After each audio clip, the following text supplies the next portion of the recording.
এক শীতের ভোরে মসজিদের সিঁড়িতে এক বৃদ্ধ বসে কাঁপছিল। তার গায়ে ছিল ছেঁড়া কাপড়, ঠান্ডায় হাত জমে গেছে। মুসল্লিরা নামাজ শেষে বের হচ্ছিল। কেউ সহানুভূতির চোখে দেখল, কিন্তু তাড়াহুড়োয় থামল না।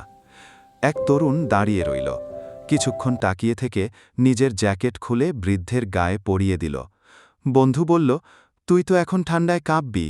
তরুণ হেসে বলল, আজ আমি কাঁপব, কিন্তু হয়তো কেয়ামতে আর কাঁপতে হবে না। সেই রাতে সে স্বপ্ন দেখল, কেয়ামতের মাঠে প্রচণ্ড গরম, মানুষ ঘামে ভিজে গেছে, আর তার মাথার ওপর শীতল ছায়া। এক ফেরেশতা বলছে, যেদিন তুমি এক অসহায় মানুষকে উষ্ণতা দিয়েছিলে, আজ আল্লাহ তোমাকে আরশের ছায়া দান করলেন। ঘুম ভেঙে তার চোখ ভিজে গেল। সে বুঝল, আল্লাহর কাছে ছোট দয়া কখনো ছোট নয়। সাবস্ক্রাইব না করলে মন খারাপ হবে, লাইক দিলে হাসি ফোটাবে।